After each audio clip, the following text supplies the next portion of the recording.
nama Bapa dan Putra dan Roh Kudus. Amin. Umat Kristiani Katolik dimanapun Anda berada, salam damai sejahtera bagi kita sekalian. Berjumpa kembali dalam Pelita Kasih bersama saya, Sandy Teresia. Pada kesempatan kali ini, saya tidak sendiri, telah hadir bersama kita di Bapak Franky Paris Melo SSMSI. Beliau adalah penyuluh ahli madya di Kanwil Kementerian Agama Provinsi Gorontalo. Selamat berjumpa Bapak Paris. Ya. Sehat terus nih Pak ya? Sehat puji Tuhan. Masa senyum terus nih dari tadi.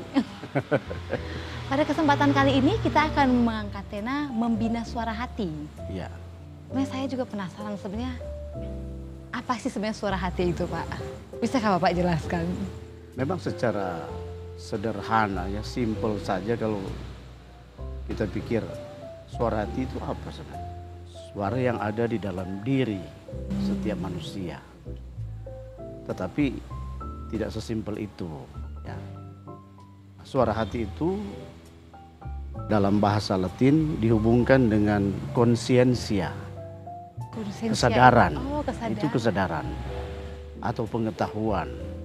Nah, dalam kaitan dengan suara hati, di sini dimaksudkan kesadaran moral untuk membedakan mana yang baik dan mana yang buruk, mana yang baik dan mana yang tidak baik.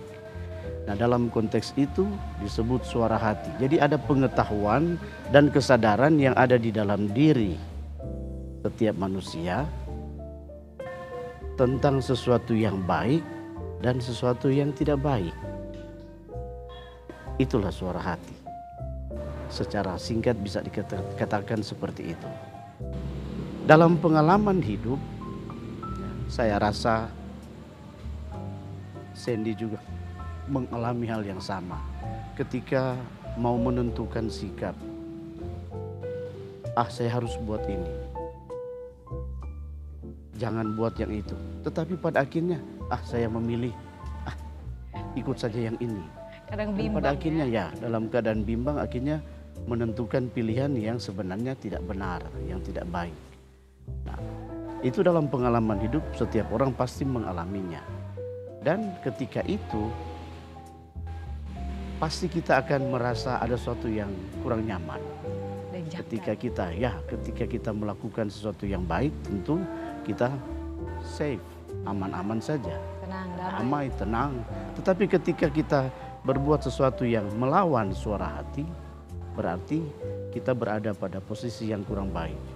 Nah, sehingga sekali lagi bisa dikatakan suara hati itu sebenarnya suara yang mengetuk dari dalam diri untuk melakukan yang baik ini dan menjauhi yang jahat itu. Ada dua pilihan, ya. Kita diperhadapkan pada dua pilihan, tetapi suara hati menggerakkan kita, mendorong kita untuk berbuat yang baik ini. Dan jangan melakukan yang tidak baik itu. Itulah suara hati. Suara yang ada di dalam diri kita, yang mengingat-ingatkan kita tentang sesuatu yang baik dan yang tidak baik. Tinggal kebebasan diri kita sendiri. Karena manusia kan otonom, dia bebas menentukan pilihannya.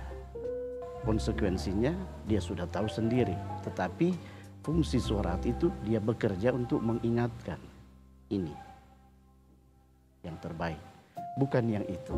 Nah, seperti itu suara hati. Apakah fungsi dari suara hati itu hanya untuk membedakan mana yang baik dan yang buruk? Nah, memang pertama dikenal dengan fungsi indeks. Dia memberi petunjuk. Kalau kita buka buku kan, ya, di bagian-bagian belakang biasanya ada indeks. Itu untuk menunjuk apa yang kamu mau cari, bisa cari di situ. Ada kode-kode nomor, nah carilah di situ. Indeks kan ya.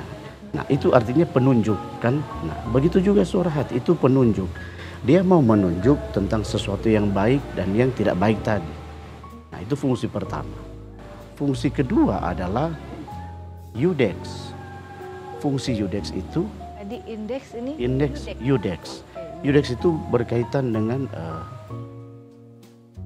hakim. Nah, dia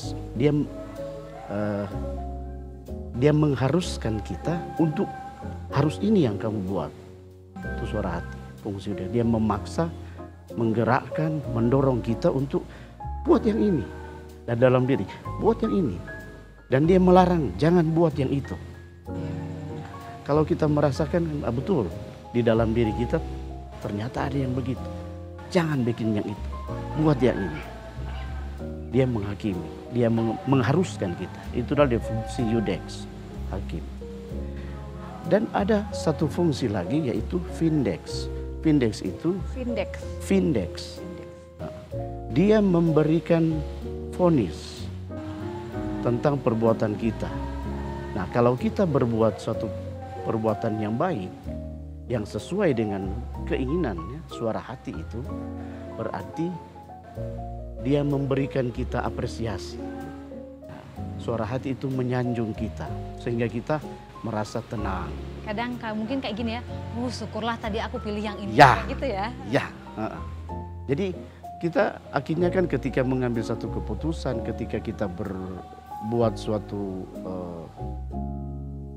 membuat satu pilihan, ya pada saat itu, dan kita merasa aman karena kita sesuai dengan suara hati itu, dia memberikan apresiasi, penghargaan. Apa yang dia berikan adalah rasa tenang, kita tidak terbebani, bisa jalan kemana-mana, bisa berbuat apa saja, artinya kita plong. Tetapi dia akan memvonis juga kita salah kalau kita melakukan sesuatu yang salah. Kita akan dikejar-kejar oleh rasa bersalah itu, ya kan? Ada yang mendesak kita, menuntut kita, kamu sudah salah tadi. Sehingga kehidupan kita jadi tidak tenang, tidak tentram, terbebani, ya, pikiran dan hati kita jadi gelisah, kayak begitu ya. Kenapa tadi gak langsung bikin ya, asal jadi begini, mungkin ya, seperti itu juga ya? Seperti itu. Nah, kalau kita berbuat suatu kesalahan, misalnya kan, aduh, sudah salah tadi, kenapa seperti itu ya? Padahal saya tahu harusnya yang begini, tapi kenapa saya pilih yang itu? Nah, dan akhirnya jadi begini. Aduh, takut ini jangan ketahuan. Ya, nah, seperti itu. Nah, ini terjadi pada setiap manusia, peristiwa-peristiwa seperti ini kan terjadi. Mungkin sering. Ya, beda-beda orang mungkin ya. Maka memang nggak perlu tema ini, membina suara hati. 3 tadi yang menjadi fungsi dari suara hati. Pertama sebagai petunjuk, indeks. Kedua sebagai yudex, dia menghakimi. Hakim, dia mengharuskan kita, mengarah kita buat yang ini, jangan ya, hindari ini. Ya. Larangan itu yang dia jangan buat. Sangat tegas dia. Dan sebagai Vindex, dia akan memvonis. Kalau salah, dia akan katakan resikonya seperti ini. Kamu akan dikejar-kejar, dibayang-bayangi oleh ini. Tapi ketika kamu lakukan itu sesuai suara hati, kamu aman, bebas untuk buat apa saja. Nah, itulah 3 fungsi dari suara hati. Dan saya kira ya, Sandy juga punya pengalaman dan kira-kira ya bisa membayangkan ya, betul juga ya, ini 3 fungsi ini ada jalan. Dan memang pengalaman saya ya sering juga kadang-kadang juga jatuh ke pilihan yang keliru, kurang tepat, sehingga hidup jadi tidak tentram, tidak tenang karena sesuatu peristiwa yang terjadi di mana saya salah menentukan pilihan. Ada kalanya kita ingin memilih sesuatu, tapi mungkin kita keliru. Nah, bagaimana nih? Apakah suara hati itu bisa keliru atau tidak nih? Sebenarnya pada prinsipnya itu suara hati kan dia baik, ya. Tetapi kenapa dia bisa keliru? Nah, ini sangat tergantung pada pribadi masing-masing orang. Nah, memang di dalam perjalanan kehidupan, pengalaman hidup sehari-hari, kadang-kadang terjadi memang kekeliruan, ya. Suara hati dianggap keliru. Karena apa? Suara hati itu tidak dihiraukan. Betul. Pertama, ya itu pertama. Karena dia tidak dihiraukan. Dia tahu, saya tahu, Sandy tahu. Yang harus dibuat adalah ini, ya. Saya tahu. Ya kan? Saya tidak boleh mengambil barang itu. Itu bukan milik saya.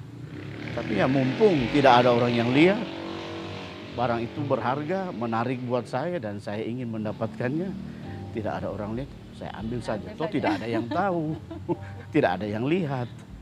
Iya kan? Betul. Karena dia menghiraukan, pusing ke sana. Orang Gorontalo yang pongolah. Iya. Tidak dihiraukan, tidak peduli jadinya. Karena dia tidak peduli dengan suara hati.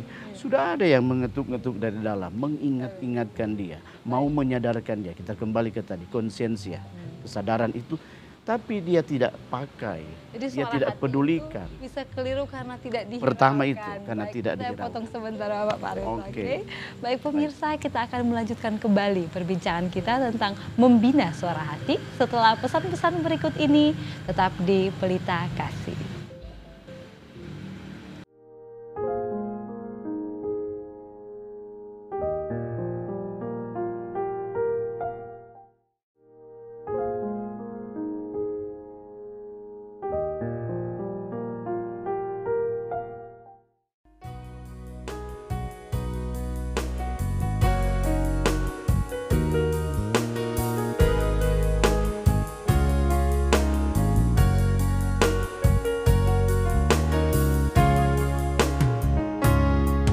Terima kasih Tuhan untuk kasih setiamu yang ku alami dalam hidupku.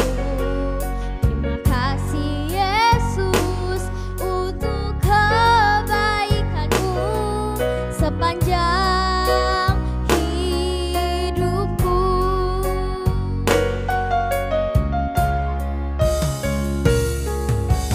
Terima kasih Yesusku buat anugerah yang Kau beri, sebab hari ini Tuhan adakan syukur bagiku.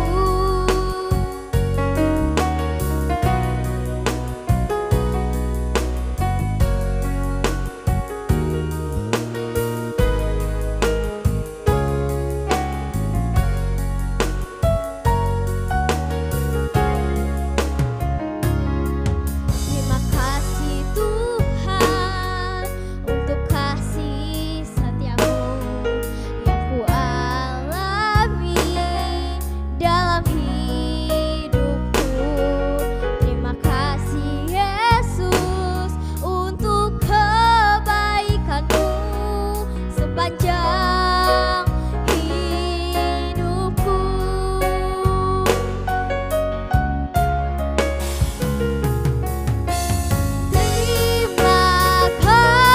Terima kasih Yesusku buat anugerah yang Kau beri, sebab hari ini Tuhan adakan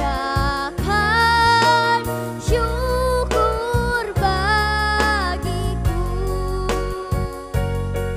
Sebab hari ini Tuhan adakan syukur bagiku.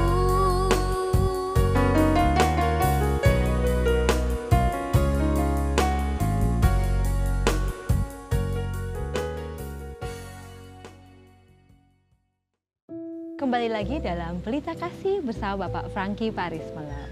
Baik Bapak, tadi kita sudah membicarakan tentang apakah suara hati itu bisa keliru. Dan salah satunya tadi Bapak sudah informasikan bahwa itu bisa keliru karena suara hati itu tidak dihiraukan. Ya. Ada lagi yang lain Bapak?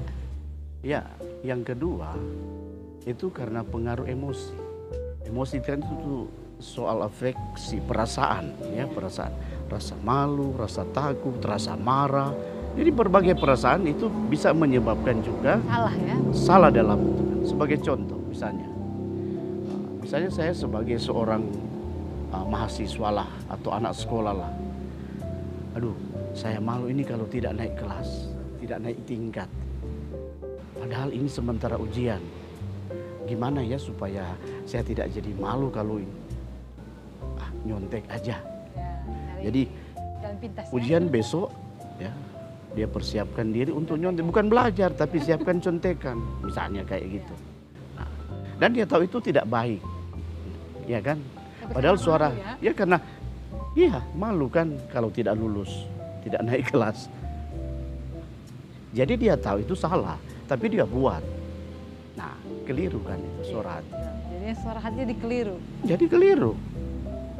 Kemudian misalnya kalau dia takut, ya kan, perasaan takut. Bagaimana itu perasaan takut itu yang membuat suara hati keliru? Kasus pembunuhan misalnya, itu kan memang sudah salah. Tetapi begini, dia sudah salah membunuh supaya tidak ketahuan, ya kan?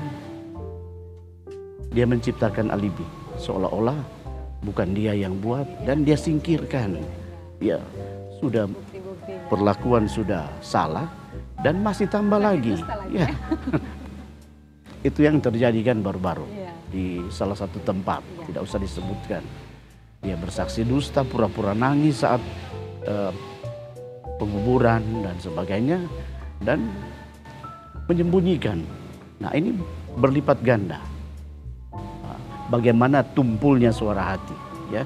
Tindakan saja sudah salah dan karena takut supaya tidak ketahuan, takut kalau ditangkap ketahuan digebukin atau ditangkap aparat dan dijebloskan ke penjara, carilah dia cara jalan untuk bisa lolos dari itu. Nah, di situ keliru suara hati. Nah, atau tadi kan rasa malu atau marah. Nah, karena marah berlebihan, ya, sampai misalnya sebagai seorang guru, saya contohnya, semua anak-anak saya straf, padahal cuma ulah satu orang, Ya, betul sekali. ya kan? Nah, kadang itu terjadi. Bahkan satu persatu saya beri ganjaran, misalnya ada tindakan kekerasan, memukul siswa, itu sudah pelanggaran. Tetapi lebih dari itu juga, karena apa? Tumpulnya suara hati. Suara hati tidak dibina dengan baik, ya kan? Tadi ada kaitan dengan tidak dihiraukan. Tidak dihiraukan, betul. Padahal sebenarnya mengolah suara hati itu berarti menstabilkan juga soal emosi. Perasaan-perasaan tadi, marah, malu, takut dan sebagainya. Nah, selain perasaan emosi tadi itu ada faktor lain juga, yaitu pendidikan di dalam keluarga. Itu penting, ya. Betul, betul. Nah, ada pendapat bahwa keluarga adalah sekolah pertama. Ya. Sekolah pertama dan terutama saya kira itu ada dalam keluarga. Karena apa? Anak-anak yang tumbuh besar di dalam keluarga, ya, ketika dia ke sekolah, dia sudah sebenarnya membawa nilai-nilai yang diturunkan, diajarkan berdasarkan pemahaman dan pengetahuan orang tua, ya, yang dia bawa. Di sekolah dia tinggal dilengkapi dengan ilmu teori, ya. Tetapi ajaran-ajaran tentang nilai-nilai kebaikan sudah dididik, diajarkan di dalam keluarga. Kalau di keluarga dia tidak dapatkan itu, nah disitulah sebenarnya dia mengalami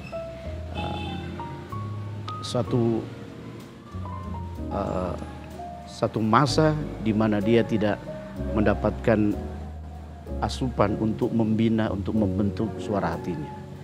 Bayangkan saja kalau anak itu di tengah keluarga hari-hari orang tuanya bertengkar, caci makian, ya, skala kebun binatang. Jadi keluarga jadi kebun binatang. Semua binatang sudah disebutkan di dalam tempat itu. Apa yang dia mau dapatkan? Nilai apa yang dia mau pelajari? Nah, penting adanya pendidikan di dalam keluarga untuk membina suara hati anak.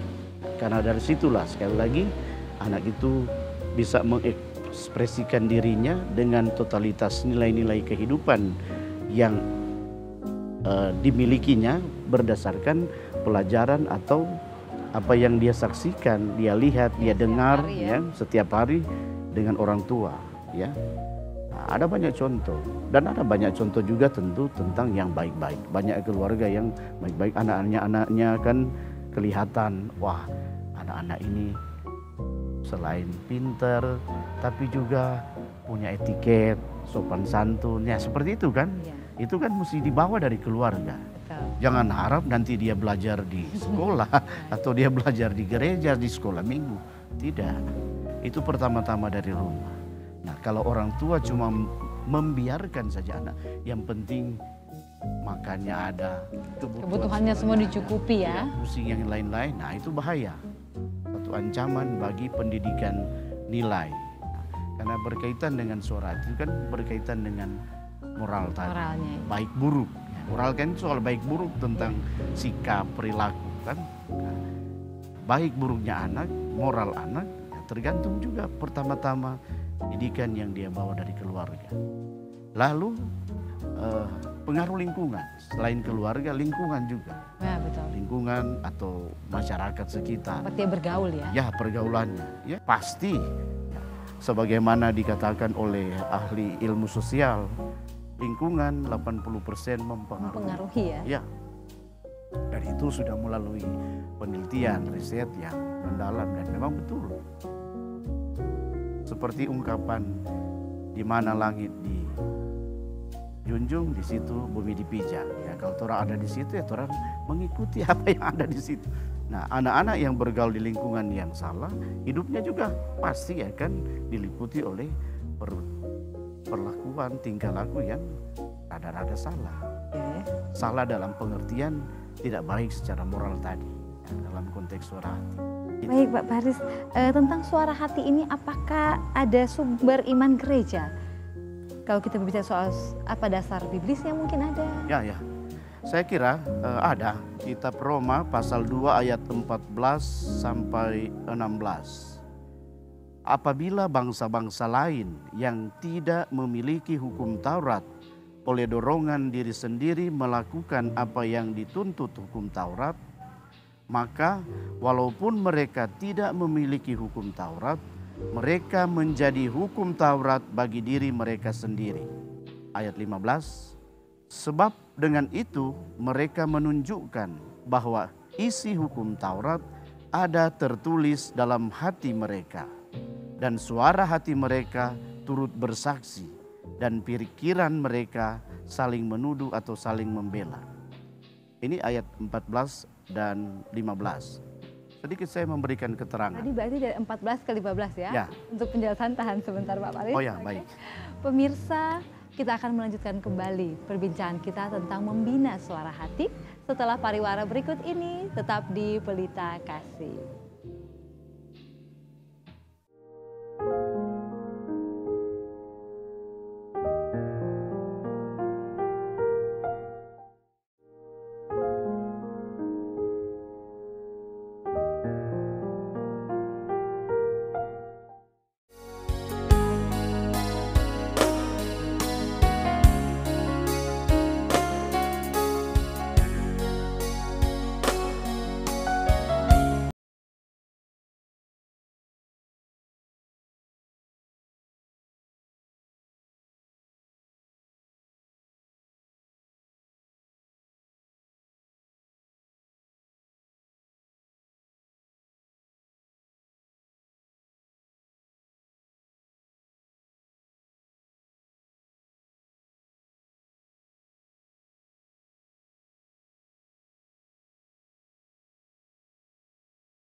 lagi bersama kami dalam Pelita Kasih bersama Bapak Franky Paris Malam.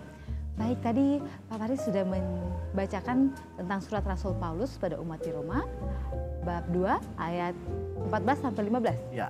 Bisa dijelaskan kembali, Bapak? Nah, jadi kan dalam kaitan tadi dengan pertanyaan bahwa apakah ada rujukan biblis kita? Ya, betul. Untuk ini suara salah satu hati. ya yang dipakai untuk jadikan referensi kan.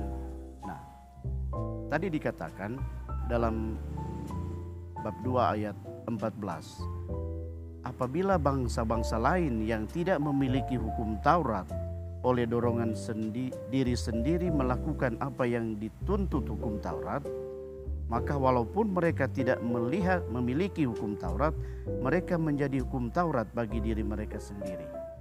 Jadi itu berarti Walaupun tidak melihat ya. jadi begini, hukum Taurat itu kan hukum yang digunakan pada zaman itu, ya kan, untuk jadikan pedoman dalam pelaksanaan hidup seharian kan. Nah, itu jadi satu pedoman. Nah, bagi orang-orang yang tidak punya hukum Taurat, berarti dia tidak memiliki dan tidak mengetahui isi hukum Taurat, tidak percaya, tidak meyakini karena kan tidak tahu, ya kan? Tapi mereka di dalam perlakuan hidup mereka melakukan apa yang ada di dalam hukum Taurat. Taurat. Nah, itu maksudnya tadi, ya kan? Mereka tidak punya, tetapi mereka melaksanakan. Mereka mematrikan dalam diri mereka sendiri apa yang ada di dalam hukum Taurat. Nah, begitu. Itu walaupun mereka tidak memiliki hukum Taurat, mereka menjadi hukum Taurat bagi diri mereka sendiri. Nah, sangat jelas kan? Ya. Mereka adalah hukum Taurat bagi diri mereka sendiri. Sebab dengan itu mereka menunjukkan bahwa isi hukum Taurat ada tertulis dalam hati mereka dan suara hati mereka turut bersaksi. Nah, suara hati mereka tuh. Jadi yang tertulis dalam hukum Taurat itu memang sudah menjadi bagian dalam kehidupan mereka. Suara hati mereka turut bersaksi dan pikiran mereka saling menuduh atau saling membela. Artinya suara hati mereka menjadi saksi bahwa tanpa kami punya hukum Taurat, kami melakukan apa yang ada di dalam hukum Taurat, ya kan? Dan mereka bisa dengan pikiran mereka bisa membela atau menuduh. Kalau diserang, kami bisa membela diri. Ya. Kami tidak meyakini, tidak mengetahui hukum Taurat, tapi kami melakukan. Kamu yang punya hukum Taurat, apakah kamu melakukan itu? Nah, itu mungkin maksudnya membela dan menuduh. Bisa saja kan dia pakai untuk kamu, justru kamu yang punya hukum Taurat, yang mengerti hukum Taurat, yang tahu isi hukum Taurat. Apakah kamu hidup sesuai dengan isi hukum Taurat? Nah, itu berbeda dengan kami. Nah, itu. Nah, sehingga bisa disimpulkan bahwa ternyata suara hati itu it's a given. Itu pemberian bagi setiap pribadi individu. Tanpa melihat siapa dia, sejak dia lahir sudah ada. Tinggal bagaimana dia tumbuh dan berkembang di tempat yang benar. Tadi kan sekolah pertama, keluarga. Ya kan? Bagaimana dia tumbuh berkembang, suara hati yang diberikan oleh Tuhan. Karena itu pemberian. Suara hati itu bukan kita dapatkan dari mana, bukan kita perjuangan kita melalui sekolah, melalui belajar, tidak. It's given. From you came to the world, so ada itu. Tuhan sudah berikan ya. Sudah ada. Tapi nanti dia tumbuh berkembang perlahan-lahan sehingga setiap orang, saya yakin dia orang bilang jahat sekalipun tetap ada rasa, ada unsur baiknya. Unsur baiknya itu ada yang di dalam hatinya. Dia juga tahu mana yang baik dan buruk. Cuma persoalan dia jadi kayak begini karena ya tidak menghiraukan hati tadi kan itu, sehingga banyak keliru. Ya, karena tidak menghiraukan dan sebagainya. Tetapi suara hati itu tetap ada. Dia tidak berubah, ya. Dia tetap martabatnya tetap melekat di dalam diri. Karena itu orang mengatakan suara hati itu suara Tuhan, karena dia abadi. Ya kan? tidak Nggak lepas ya, pasang ya. tidak lepas dan tidak tergantikan Iya, dan tidak bisa ditawar-tawar. betul. Gitu. Dia konsisten on the track. Ini jalan saya. Saya selalu harus katakan begini. Kalau toh manusia memilih jalan lain, it's depend on you, terserah kamu. Saya sudah mengingatkan. Lutre. Nah, seperti itu. Nah, itu salah satu sumber kita, kitab suci. Ada juga dokumen Konsili Vatikan kedua. Ini agak panjang. Saya mesti baca karena ini ajaran gereja, ya. Silakan. Selain kita kan sumber iman kita Ada kitab suci, kitab suci dan tradisi dan magisterium. Salah satu magisterium ya ajaran gereja yang saya akan bacakan.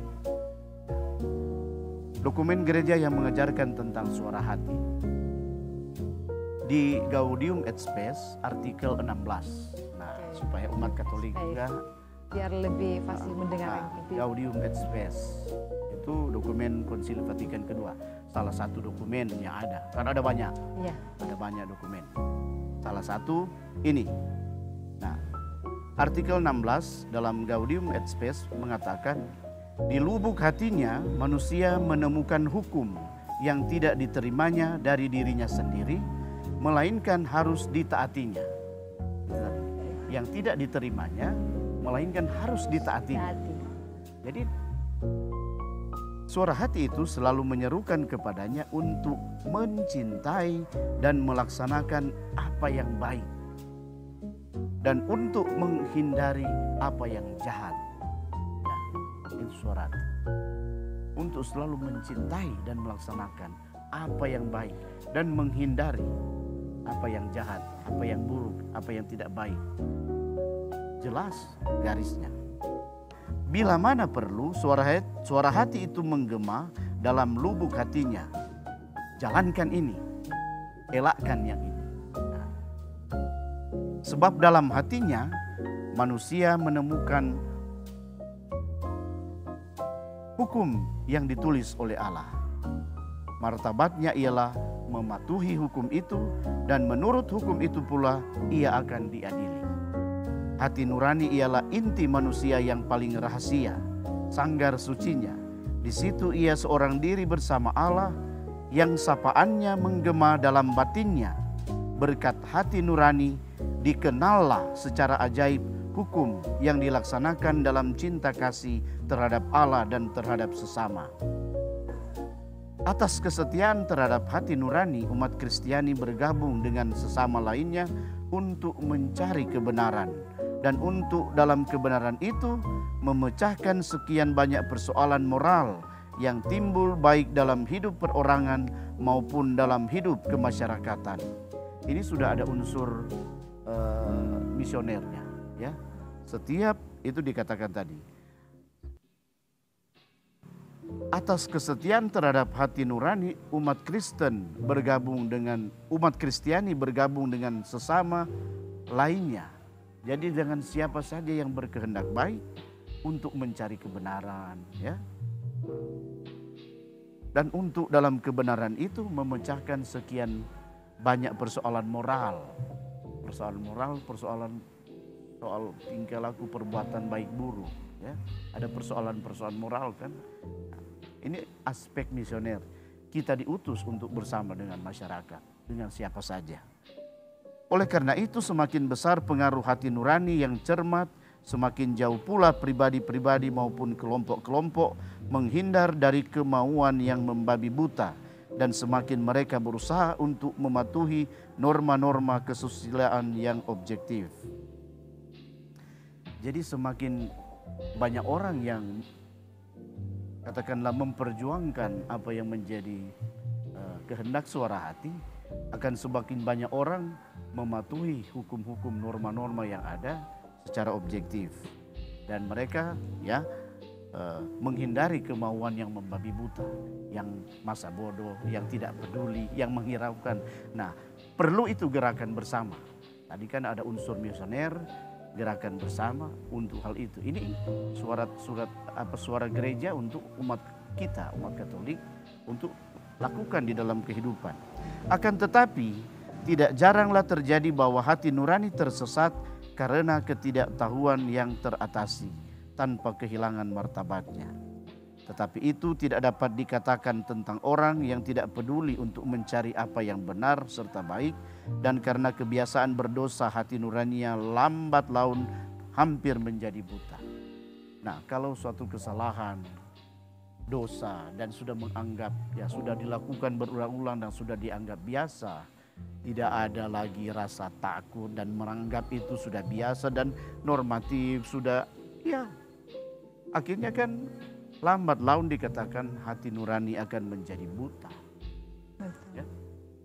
Sudah tidak ada lagi ya, Ya, sudah tumpul, sudah buta, sudah sangat sama sekali. tidak bisa mengarahkan lagi begitu ya. Ya, dan tadi kan dikatakan orang tersebut akan diadili dengan ketentuan hukum itu yang ada dalam hati sejauh ini berbuat apa semasa hidup. Maka Yesus katakan misalnya ya di dalam Injil,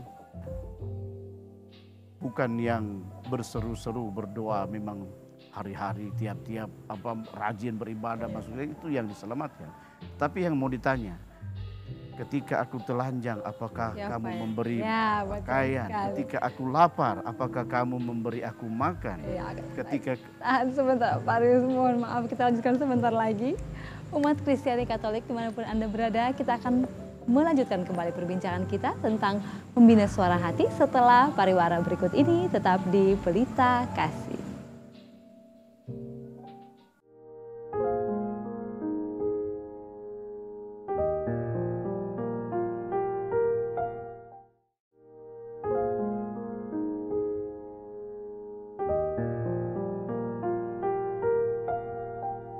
Kembali lagi bersama kami dalam Pelita Kasih dengan tema membina suara hati. Baik Pak Paris, tolong lanjutkan kembali penjelasan yang tadi. Baik, jadi tadi kita sudah menjelaskan kan dalam rangka membina suara hati itu tadi kan gereja dengan tegas di dalam prinsip dan pengajarannya sebagaimana termaktub dalam Gaudium et Spes artikel yang ke-16 tadi ya. Kita sudah sampai pada pernyataan tadi bahwa suara hati itu akan menjadi buta ya. Dia buta sama sekali nantinya kalau memang orang sama sekali lagi tidak menghiraukan dan sama sekali tidak peduli. Artinya perbuatan-perbuatan yang buruk senantiasa dia lakukan, perbuatan-perbuatan dosa senantiasa dilakukan, dan itu karena sudah terbiasa dan berulang-ulang menjadikan hidupnya, menjadikan perbuatan itu baginya sudah hal biasa dan tidak ada lagi unsur salah dan dosa dalam pandangannya, sehingga suara hatinya menjadi tumpul dan akan menjadi buta. Nah, Yesus dalam Injil pernah dia katakan kan bahwa sebenarnya di dalam kehidupan ini yang mau dicari itu perbuatan-perbuatan baik yang jelas-jelas didasarkan pada hati nurani, suara hati yang murni. Nah, perbuatan-perbuatan baik itu apa? Dia katakan kan, berbahagialah kamu ketika aku telanjang, kamu memberi aku pakaian. Ketika aku lapar, kamu memberi. Ketika aku dalam penjara, kamu mengunjungi aku. Ketika aku sakit, kamu melawat aku. Nah, itu perbuatan-perbuatan itu yang menjadi utama. Bukan soal kita rajin berdoa.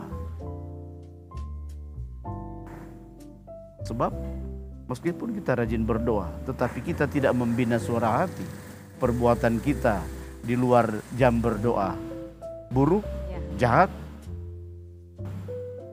maka ada memang pertanyaan, mana yang lebih baik? Orang rajin berdoa tetapi kelakuannya tidak baik, atau orang yang tidak jarang ke gereja itu kelakuannya baik seperti nah, itu ya? Ada kan juga sering di masyarakat di umat kita temukan orang bertanya seperti itu ya. Kalau saya ditanya dua-duanya tidak baik. Oh loh, kenapa begitu? Ya, kita ingat ada satu ungkapan bahasa Latin, ora et labora, berdoa dan bekerja. Itu harus jalan seimbang. Betul. Jadi salib itu selain dia memang menjadi sumber keselamatan kita, itu juga secara simbolik sebenarnya bagi saya pribadi mengatakan bahwa ya mengaitkan hubungan saya dengan yang di atas dengan sesama. Salib kan secara vertikal dan horizontal. Nah, itulah dia yang menjadi salah bagian kedua dari apa yang menjadi referensi gereja untuk mengatakan tentang membahas tentang suara hati. Ada juga di dalam Katekismus Gereja Katolik, ini saya bacakan ini di nomor 1778. Dia mengatakan begini. Hati nurani adalah keputusan akal budi di mana manusia mengerti apakah satu perbuatan konkret yang ia rencanakan, sedang laksanakan atau sudah laksanakan, baik atau buruk secara moral. Jadi baik dia mau rencanakan atau dia sementara buat dan dia sudah buat, buruk, baik atau buruk secara moral. Itu hati nurani. Dalam segala sesuatu ia katakan atau lakukan. Manusia berkewajiban dengan saksama apa yang ia tahu bahwa itu benar dan tepat. Oleh keputusan hati nurani manusia mendengar dan mengenal penetapan hukum ilahi. Ya, jadi oleh keputusan hati nurani, ya, suara hati itu manusia mendengar dan mengenal penetapan hukum ilahi. Dengan kata lain, saya bisa katakan bahwa hati nurani, suara hati, ya, adalah suara Tuhan. Penetapan hukum ilahi kan dikatakan adalah suara Tuhan. Dia yang menggerakkan kita untuk buat yang baik. Dia juga yang menggerakkan kita, suara itu juga yang menggerakkan kita untuk jauhi yang ini. Jangan buat yang itu. Nah, begitu. Nah, kita sudah temukan tadi ada 3 referensi ya, secara biblis ada dari kitab Roma, demikian juga dari Gaudium et Spes, dokumen Konsili Vatikan II, dan dari Katekismus Gereja Katolik yang berbicara tentang suara hati atau hati nurani. Itu dasar-dasarnya ya. Agar kita tidak salah atau keliru untuk mendengarkan suara hati kita sendiri, apakah ada cara untuk membina suara hati? Ya, suara hati itu memang perlu dan wajib dibina. Kalau dibiarkan ya akan seperti contoh-contoh tadi yang sudah disampaikan kan. Nah, maka perlu memang untuk mengikuti hati nurani dalam segala hal. Ya. Itu pertama. Harus memang wajib mengikuti hati nurani. Jadi apa yang menjadi keputusan hati nurani itu wajib kita lakukan. Jangan ada pertimbangan lain. Kalau sudah tahu, oh iya, betul, ini yang baik. Ikut lakukan, ya, supaya aman. Begitu. Betul. Ya kan? Supaya kita memang tidak ada lagi ada hutang yang mengganjal di dalam diri, ya. Karena dikatakan oleh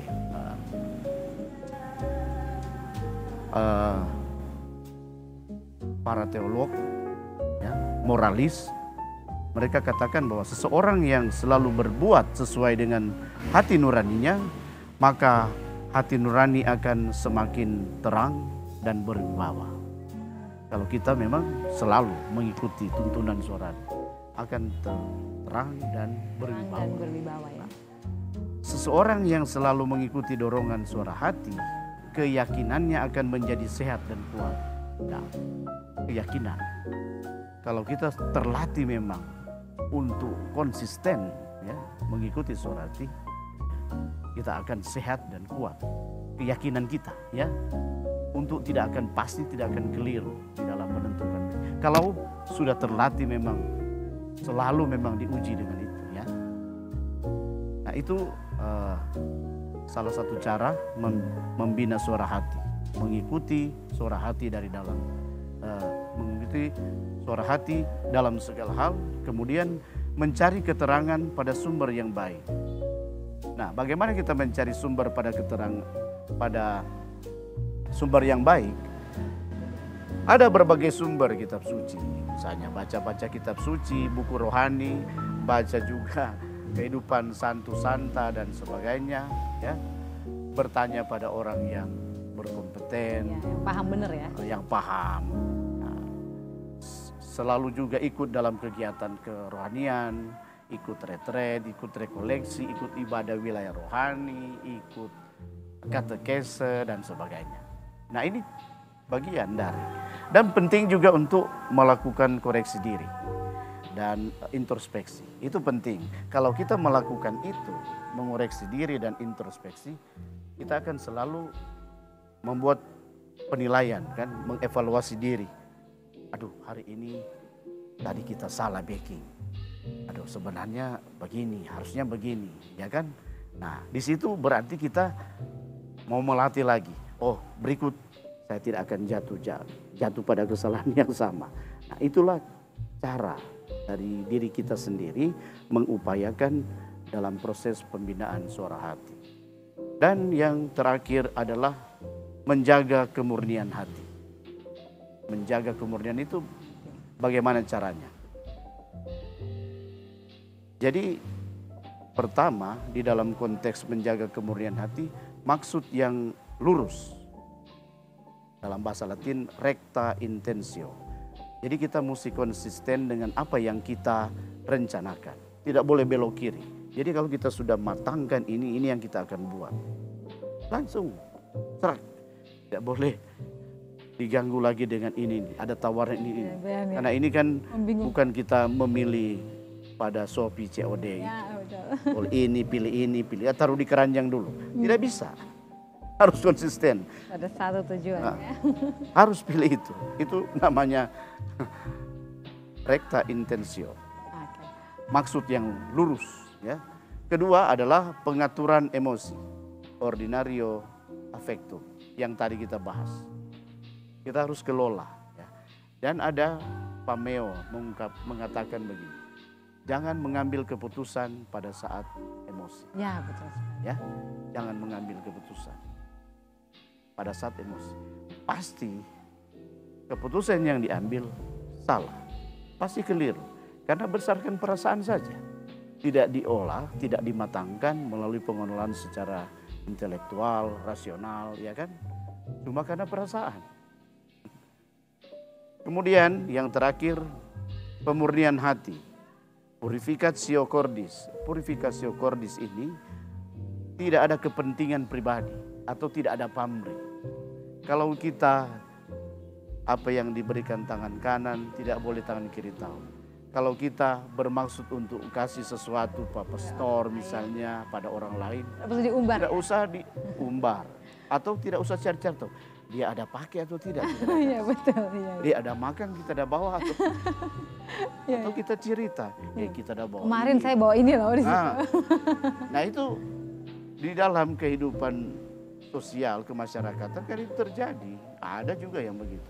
Nah dalam konteks kita membina suara hati, menjaga kemurnian hati, itu salah satu juga yang menjadi penilaian.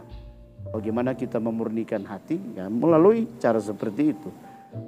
Kalau suka kasih, beri, itu tuh. Pamrih ya. Tanpa pamrih. Baik. Dari tema kita ini bisakah Pak Paris berikan kesimpulan dengan membina suara hati ini? Ya, kesimpulan yang bisa saya katakan dengan membina suara hati ini, setiap manusia itu punya daya untuk membedakan mana yang baik dan mana yang tidak baik. Tidak baik. Setiap orang pasti tahu. Dan lakukanlah yang baik dan benar. Kesampingkan, jauhi apa yang keliru dan jahat. Kalau kita berbuat yang baik dan benar, niscaya tidak ada persoalan di dalam hidup. Tidak ada musuh. Tidak ada gejolak di dalam batin. Pikiran tenang. Dan kalau dalam keadaan baik dan tenang itu, kita bisa bekerja dengan baik. Kalau bisa bekerja dengan baik, kita bisa menghasilkan buah yang baik juga. Ya. Tapi kita juga sudah memberi contoh kepada orang yang lain bagaimana menjalani hidup sesuai dengan pilihan suara hati. Baik, terima kasih Pak Paris atas penjelasannya tentang membina suara hati. Semoga apa yang disampaikan oleh Pak Paris benar-benar bisa membuat kita, para umat Katolik, untuk bisa membina suara hati kita dengan baik ya. Semoga juga dengan penjelasan Bapak bisa memperkokoh iman kekatolikan kita. Ya.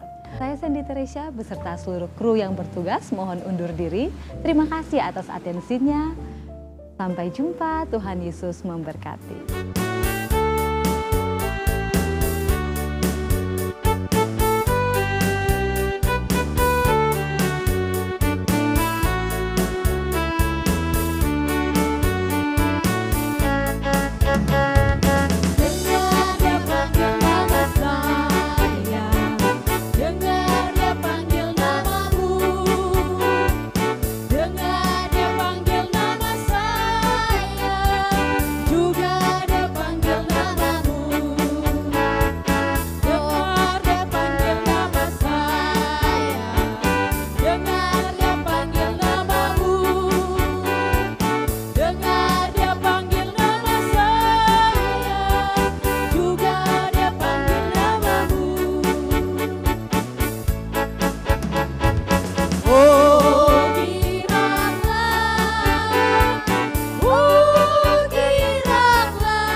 Jauh